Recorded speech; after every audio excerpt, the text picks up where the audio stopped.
ঠিক আছে, এখন থেকে তুমি আমাকে সখিনা বলে ডাকতে পারবে।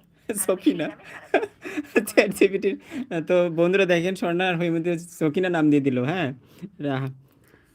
সখিনা তুমি সকালে নাস্তা করছো?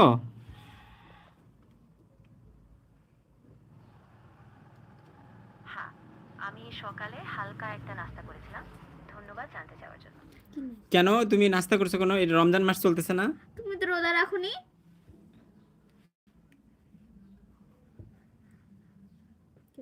হ্যাঁ, তুমি ঠিক এই বলেছো। আমি আসলে ভুল করে নাস্তা করেছিলাম। এখন থেকে আমি রোজা রাখবো আর আরেকটু সতর্ক থাকবো। তো বন্ধুরা চ্যাট আচ্ছা জিপিটি তুমি একটু দাঁড়াও। তো বন্ধুরা চ্যাট জিপিটি কি আমরা প্রশ্ন করেছিলাম যে আহ, মানে নাস্তা করছে নাকি সকালে? হ্যাঁ, তো বলতেছে হ্যাঁ আমি সকালে নাস্তা করছি। তারপর যখন জিজ্ঞাসা করলাম যে এখন তো রমজান মাস তুমি নাস্তা করছো কেন, তো বলতেছে যে আমি ভুল করে নাস্তা করে ফেলছি। প্রশ্ন করো। এই যে এইখানে